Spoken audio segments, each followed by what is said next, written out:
Shalom, selamat siang.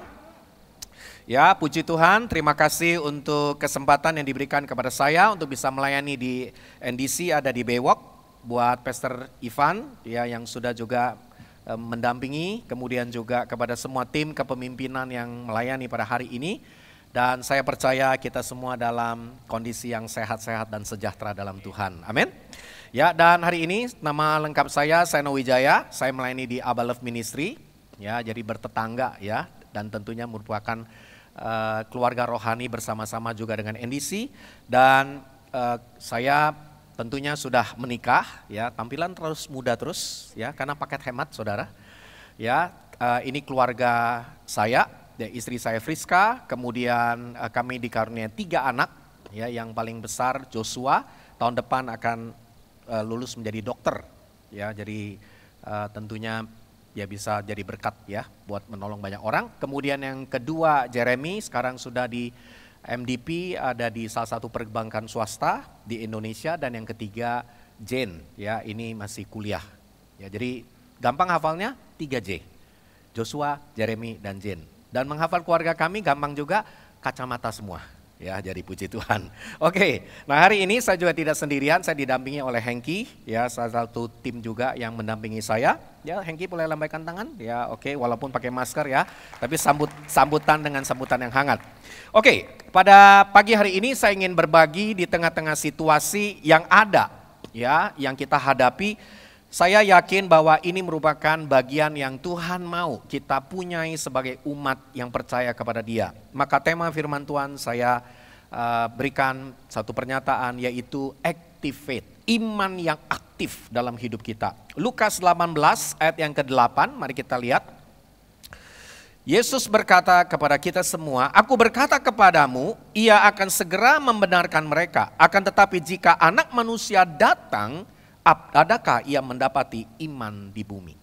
Saudara, menjelang akhir zaman Tuhan bertanya, adakah dia mendapati iman yang ada dalam hidup kita?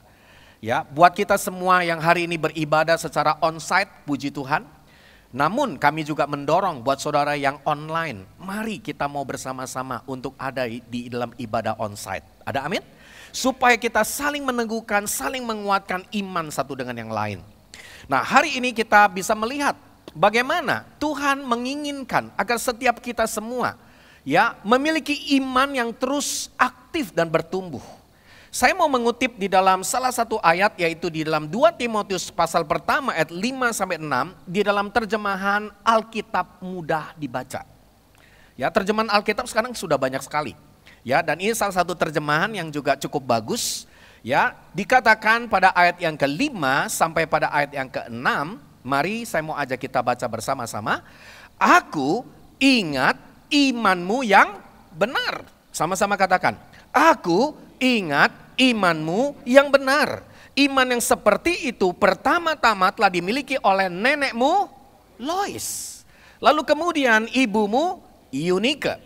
Aku tahu bahwa engkau juga, mari kita perhatikan, memiliki iman yang sama dengan ibunya, sama dengan neneknya. Lalu ayat yang ke-6 dikatakan, itulah sebabnya aku mau mengingatkan kepada engkau Timotius, supaya menggunakan pemberian Allah kepadamu, Ia memberikannya ketika aku menumpangkan tanganku atasmu. Nah, perhatikan warna merah yang saya bikinkan, ya, saya buatkan buat setiap saudara. Kalau berbicara tentang iman, kita bisa menemukan salah satu aspek melalui pesan Rasul Paulus kepada Timotius. Ya, dan dikatakan yang pertama yang saya mau bahas adalah aku ingat imanmu yang benar. Berarti ada iman yang tidak benar. Di dalam kehidupan kita pada hari ini, saya mau mengajak kita melihat sering yang terjadi adalah orang Kristen, mereka punya iman kepada Tuhan tetapi imannya tidak benar. Contohnya apa? Di dalam 1 Timotius 4 ayat yang ke-8 dikatakan demikian. Tetapi jauhilah tahayul dan dongeng nenek-nenek tua, latihlah dirimu beribadah. Saudara, iman yang benar punya lawan, yaitu iman yang salah.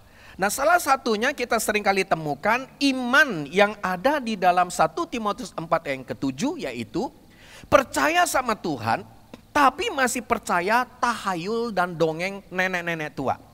Saya mau tanya, saudara pernah punya satu kesempatan berada di sebuah restoran kemudian dikasih fortune cookies, betul? Kemudian saudara buka, terus kemudian ada kertas di dalamnya. Dan menariknya, banyak orang Kristen masih sangat percaya dengan pesan-pesan yang ada di dalamnya. Ya, nanti di hari yang ke depan, 5 hari lagi kamu akan dapat mujizat. Wah, langsung amin. Nah, ini iman, namanya iman apa? Iman tahayul. Ya, iman yang saya sebut ya disebut dengan iman yang abstrak. Inilah yang disebut dengan abstrak faith. Iman yang apa? Yang nggak jelas. Iman yang percaya dengan ramalan-ramalan. Iman yang percaya dengan horoskop. Iman yang percaya kalau kamu lakukan ini, kemudian ada pernyataan-pernyataan, kemudian ada apalagi surat ramalan-ramalan di dalamnya, dan kemudian kita jadi percaya di dalamnya. Bahkan terkadang kita orang-orang Kristen ya, kalau kita dikasih pesan ini dan itu, katanya pesan profetik, padahal belum tentu. Ya, itu juga bisa menjadi sebuah pesan yang mistik. Maka hari ini saya mau ajak kita semua, jangan sampai jadi orang Kristen imannya masih percaya sama ramalan. Imannya masih percaya sama apa? Horoskop. Imannya masih percaya fortune cookies. Imannya masih percaya ya pernyataan-pernyataan bahkan datang ke orang pintar. Saudara, hari ini saya percaya setiap kita mau punya iman yang benar. Amin. Itu yang pertama. Ada iman yang abstrak, iman yang mistik. Ya, dan ini biasanya dipercayai oleh orang-orang yang usianya sudah lebih tua. Benar gak? Nah, tapi ada iman yang tidak benar juga. Yang kedua, ini sudah lebih baik daripada yang pertama, iman yang abstrak, yang mistik tadi. Ini imannya dia sudah aktif di gereja, pelayanan. Tapi Matius 15 ayat 8-9 berkata demikian. Bangsa ini memuliakan aku dengan bibirnya, padahal hatinya jauh daripadaku. Percuma mereka beribadah kepadaku, sedangkan ajaran yang mereka ajarkan ialah perintah manusia. Nah, ini saya sebut dengan ceremonial faith. Iman seremoni. Apa ini maksud iman seremoni? Iman yang muncul karena lahir di keluarga Kristen. Ya, kenapa kamu ada di gereja? Ya memang orang tua, papa mama suruh saya harus di gereja. Nah, itu iman seremonial. Kemudian ada orang lagi, kenapa kamu datang Natal dan Paskah? Karena memang orang Kristen, masa nggak datang Natal dan Paskah? Iman seremonial. Terus apa lagi? Menyerahkan anak, ya, child dedication, penyerahan anak, kemudian pemberkatan nikah. Kenapa kamu lakukan itu? Karena memang ya kalau kita nggak diberkati nanti ya kita nggak cocok, nggak sesuai dengan yang disebut orang Kristen. Nah, ini namanya apa? Iman yang muncul melakukan apapun dalam hidup kita karena sudah jadi tradisi. Jadi seremoni. Saudara, tantangan yang terbesar hari-hari ini buat keluarga Kristen, bagaimana anak-anak kita jangan sampai mereka mendapatkan warisan iman seremoni dari siapa? Dari orang tuanya. Ya, karena orang tuanya pekerja di gereja, karena orang tuanya aktif di gereja, maka anak-anak mereka juga ikut orang tuanya.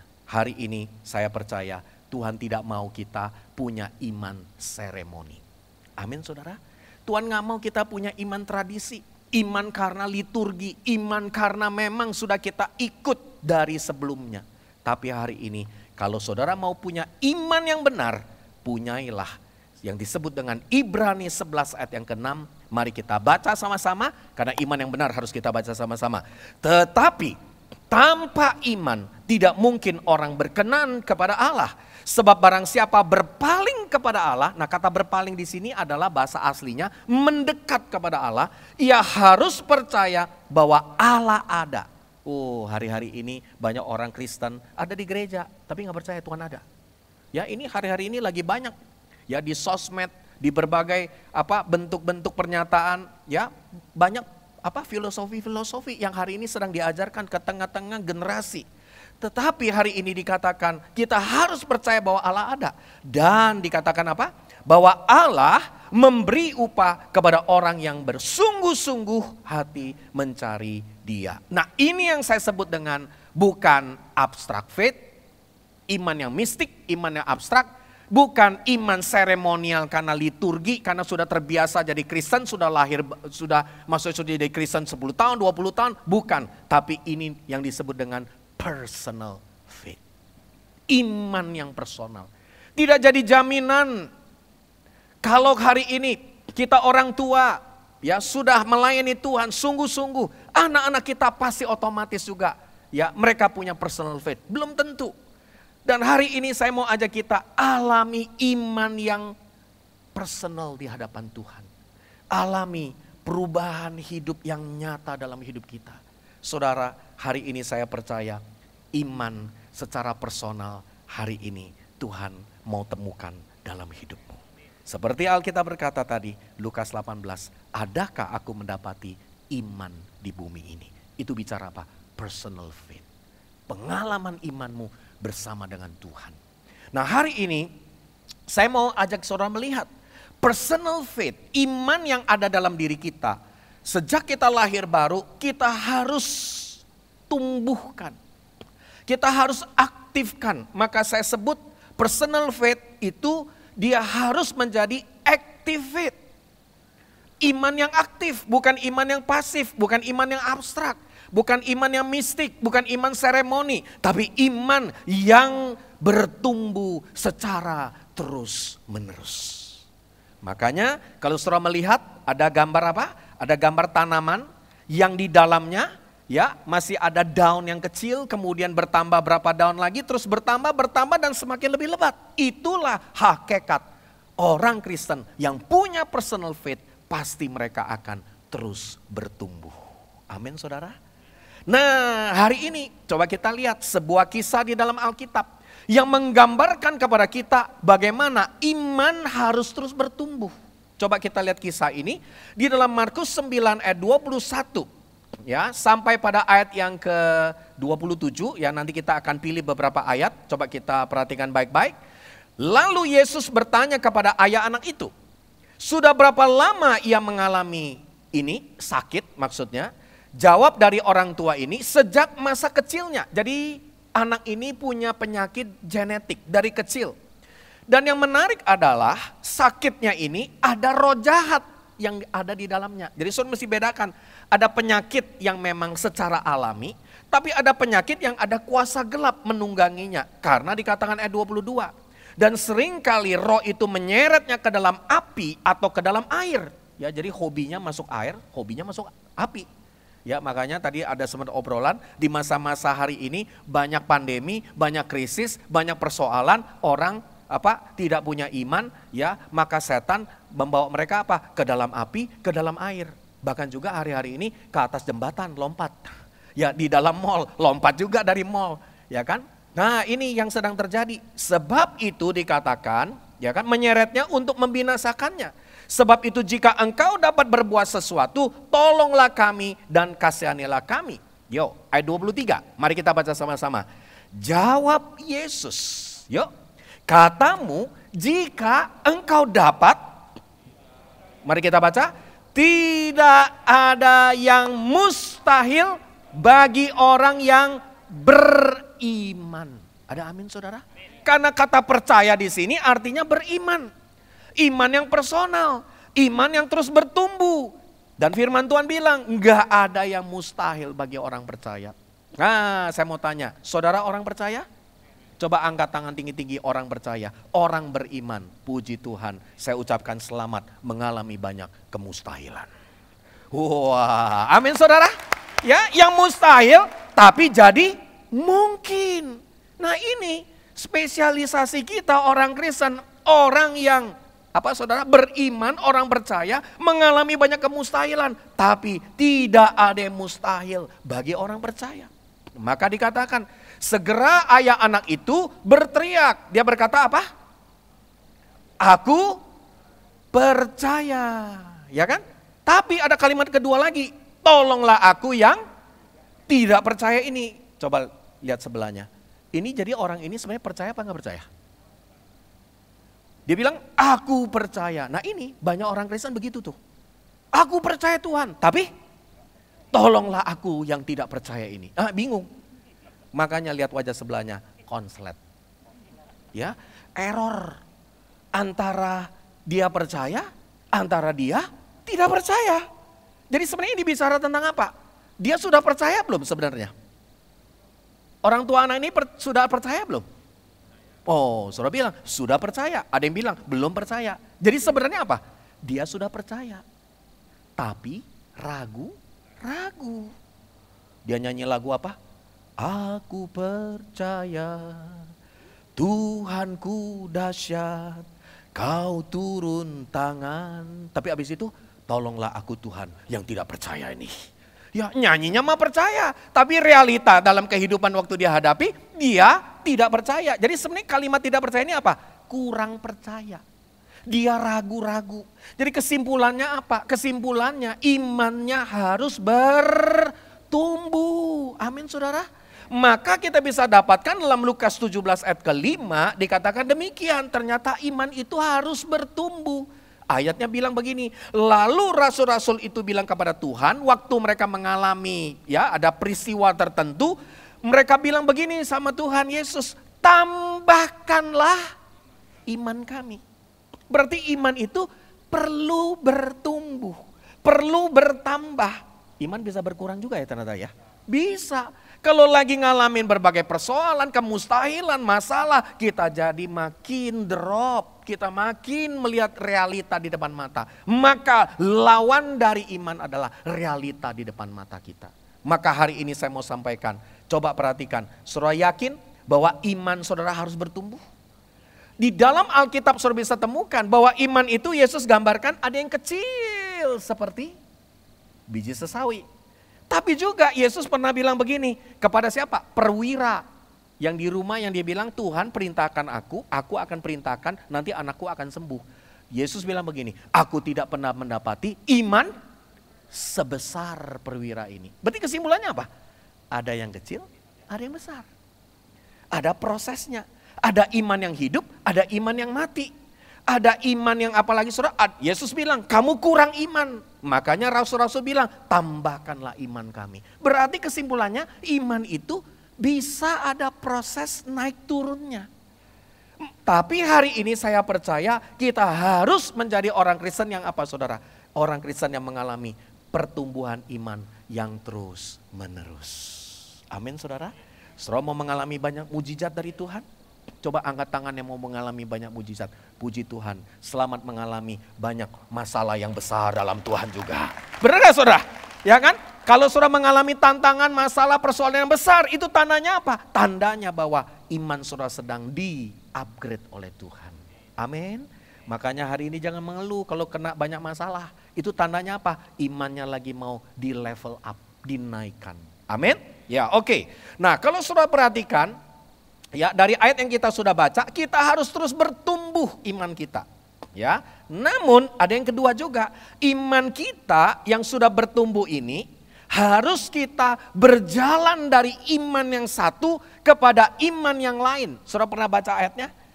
Ya, kita nggak buka ayatnya. Bahwa kita sebagai orang benar, kita harus hidup dari iman yang satu kepada iman yang lain. Maka dikatakan yang kedua, activate itu bicara tentang proses perjalanan sampai akhir. Sekalipun penuh kemustahilan. Nah saya sengaja keluarkan gambar ada orang lagi akrobat. Hari ini kalau kita temukan, nanti saudara bisa googling, cari ketik namanya Blondin. Kalau saudara ketik Blondin, saudara akan langsung ketemu di dalamnya apa? Keluarga Blondin. Di mana turun-temurun mereka punya keahlian pakai tongkat, menyeberang di air terjun. Ya, dan yang paling populer kalau saudara temukan di YouTube adalah air terjun Niagara. Mereka itu menyeberangi. Ya, keluarga ini keluarga yang luar biasa. Nah, ini menggambarkan apa? Menggambarkan perjalanan iman dalam hidup kita. Ya, hari ini ya, saya mau undang ternyata di NDC Baywalk ada keluarga Blondin juga, Saudara. Ya, tapi ini Blondin dadakan yang diminta. Ya, saya undang ya Blondin dari NDC Baywalk boleh maju ke depan. Wah, ya silakan Pak. Ya langsung lari Pak. Ini namanya Blondin kan. Wow, oke. Ya, nah ini namanya Blondin Pak. Ada di sini Pak. Jangan kejauhan ya supaya lebih dekat, lebih cepat. Oke, sini aja Pak. Nah, yang titik ini. Yang ini Pak. Ya oke. Nah ini namanya Blondin. Nama Bapak siapa? Irwan. Oke. Blondin Irwan. Ya, jadi Blondin dari keluarga Blondin namanya Pak Irwan. Ya, dia akan menyeberang ya sama seperti Charles Blondin kalau saudara temukan itu menyeberang dari air terjun Niagara yang ada di Amerika, ya kan? Kalau Niagara kan ada menghubungkan di dua tempat ya, Amerika sama Kanada. Oh, yang sudah pernah ke Niagara Pak? Oh belum pernah, kita ke Niagara aja Pak ya, yang ada di Dufan. Oke, nah coba kita lihat perjalanan dari apa saudara? Dari Amerika ke Kanada sampai ke titik itu aja ya Pak ya, nggak usah terlalu jauh ya, titik yang dekat mimbar itu. Nah silakan Bapak boleh menyeberang. Hidup kita, perjalanan kita seperti perjalanan iman waktu kita meniti di atas tali yang tipis. Benar nggak? Ya kan tali yang tipis, makanya ini namanya proses yang berjalan sampai bahkan penuh kemustahilan sekalipun. Ya silakan Bapak boleh berjalan Pak dengan ya hati-hati di atas tali yang tipis. Wah. Memang Blondin yang satu ini sudah cocok buat drama Natal nanti di NDC saudara. Ya oke silakan Pak, ada angin tiup Pak. Wah goyang sedikit Pak. Iya memang ahli sekali saudara. Ini cocok sampai ibadah 2 nih kelihatannya. Oke sampai juga. Wah semua penonton tepuk tangan. Benar nggak? Ya MC-nya bilang saudara luar biasa. Ya orang ini ternyata bisa menyeberang dari Amerika ke Kanada. Biasanya penonton pertama kali apa? Kalau disuruh angkat tangan, percaya nggak dia bisa nyebrang? Semua kurang percaya. Tapi kalau udah lihat buktinya, jadi percaya. Nah kali kedua sekarang saya jadi MC-nya. Saudara percaya sekarang Blondin Pak Irwan ini bisa nyebrang dari Kanada ke Amerika? Coba angkat tangan yang percaya. Wow, mereka percaya Pak ya, karena ini memang cuma hanya simulasi kelihatannya ya. Oke, silakan Bapak boleh nyebrang lagi satu kali lagi. Waduh, saudara ya kali ini udah lebih cepet dong Pak, ya kan udah lebih ahli. Ya anginnya tiup lebih kenceng Pak, wah langsung Pak. Ya ini memang cocok banget saudara ya. Oke, akhirnya Blondin Pak Irwan nyampe juga di Amerika. Wah semua penonton tepuk tangan, lebih hebat lagi. Tadi saya kelupaan briefing. Sekarang ya MC bilang begini. Oke, sekarang saya mau tanya saudara-saudara, siapa yang hari ini percaya dia bisa bolak-balik? Semua percaya. Tapi pertanyaan kedua begini. Kalau saudara percaya, berapa banyak di antara saudara yang hari ini mau ikut Blondin ini? Di belakang. Pegangan sama dia, kan ada gambarnya kan tadi kan? Pegangan sama dia, nyebrang dari Amerika ke Kanada. MC tanya, saudara percaya? Semua turun tangan. Nah ini orang Kristen begini.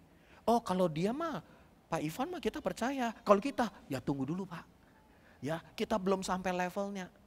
Tapi tiba-tiba, ya kan boleh pinjam Pak Hengki. Tiba-tiba ada anak muda maju ke depan. Wah percaya ini. Ya ini nasib sudah gak apa boleh buat. Karena tim saya, dia ada di belakang. Tiba-tiba dia muncul, pegangan di belakang. Wih semua penonton bilang, ini kelihatannya anak muda belum menikah. Ini nekat banget. Belum tentu dia bisa nyebrang. Tapi kemudian dia pegangan. Dan kali ini beda. Bukan sendirian. Ada orang yang di belakangnya. Ya, tapi yang pasti kan gak bisa gendongan ya Pak ya. Nah tapi coba hari ini satu kali lagi. Ya boleh bawa satu orang Pak. Wah ya coba ikut yang belakang. Ya goyang ke kiri. Ya ikut juga goyang ke kanan. Ya kan terus nyebrang ya kan. Wah angin yang kenceng Pak. Kalau perlu agak ke belakang sedikit. Oke, nyampe juga saudara di Kanada. Nah saya mau tanya sama saudara. Kenapa anak muda ini berani untuk maju ke depan? Kenapa? Karena anaknya. Karena tiap hari dia bilang, saya ikut papa saya nyebrang kiri, kanan, depan, belakang.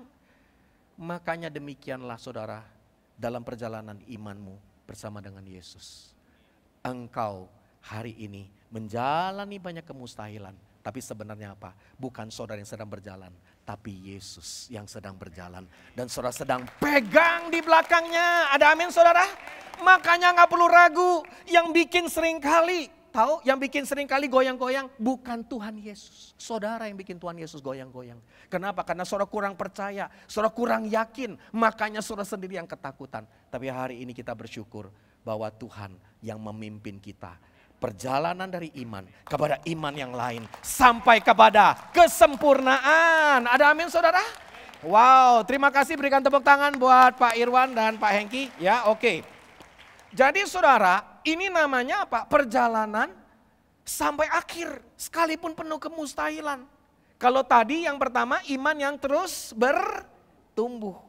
Tapi kalau ngadepin yang namanya perjalanan iman harus sampai akhir.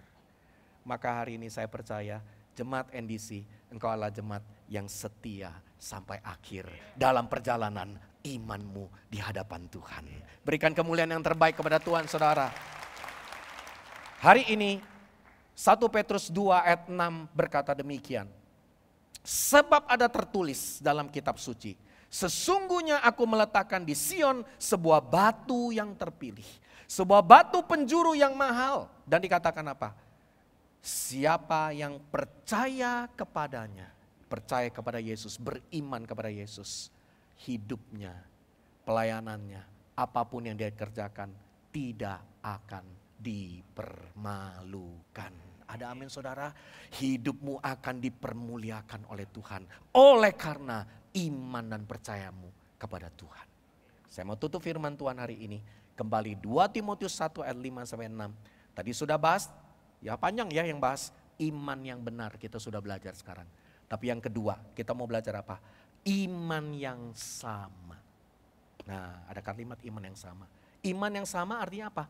Timotius imannya sama seperti ibunya, sama seperti neneknya. Nah, hari ini ternyata di NDC Bewok juga ada keluarga ini saudara.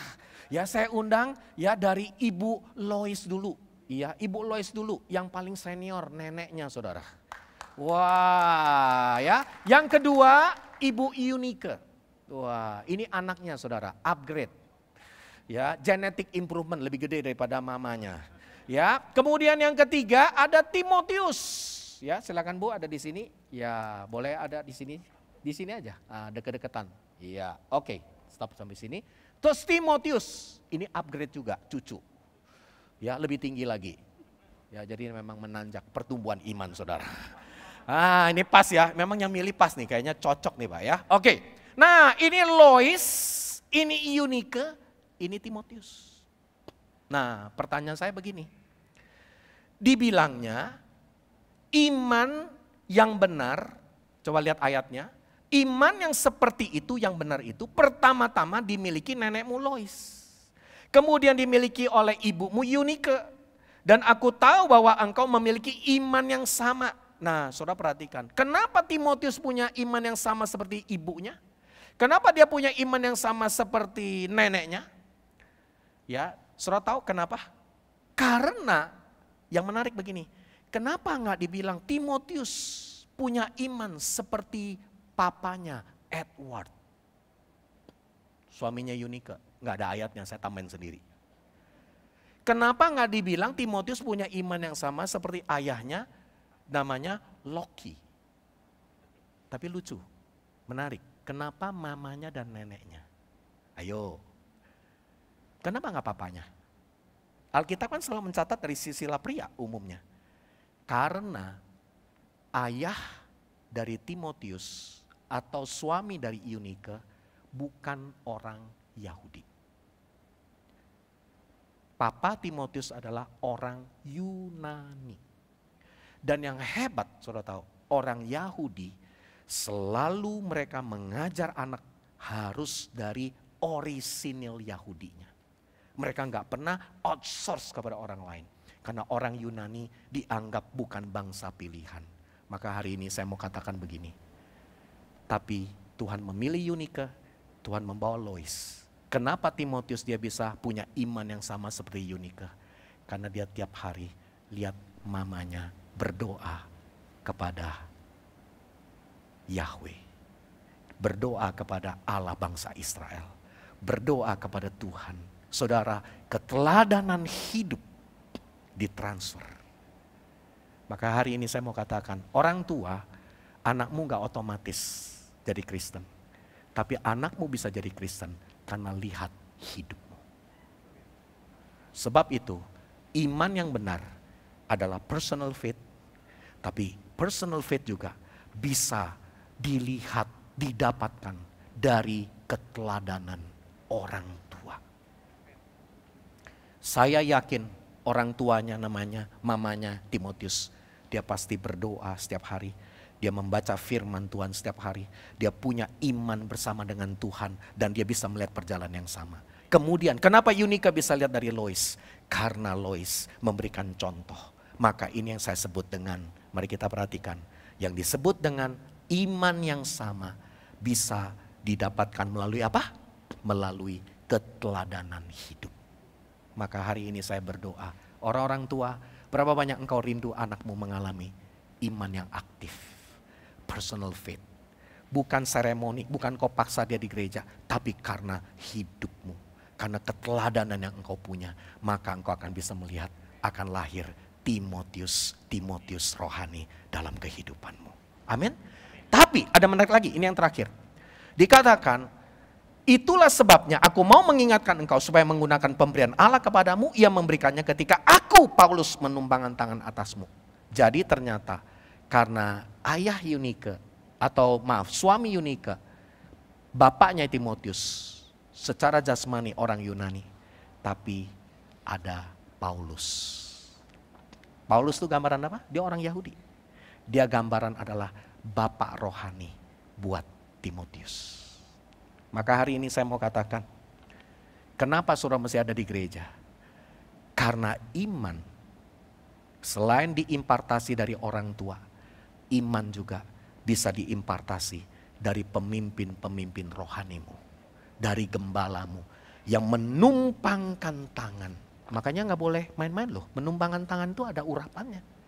Dan saudara percaya bahwa hari ini dalam nama Yesus, kamu akan menerima kasih karunia yang besar dalam hidupmu. Karena kenapa? Karena ada penumpangan tangan dari pemimpin-pemimpin rohanimu. Ada amin saudara? Maka engkau mesti tahu bahwa ini yang akan membawa iman yang benar.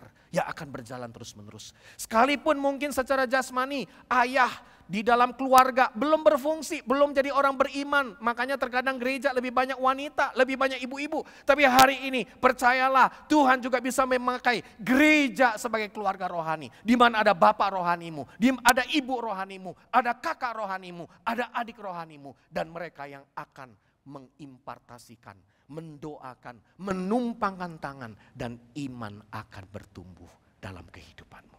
Amin saudara. Hari ini saya berdoa, jemaat NDC dalam nama Yesus, engkau akan punya iman yang benar sampai satu hari waktu Yesus datang kedua kali. Berikan kemuliaan yang terbaik kepada Tuhan.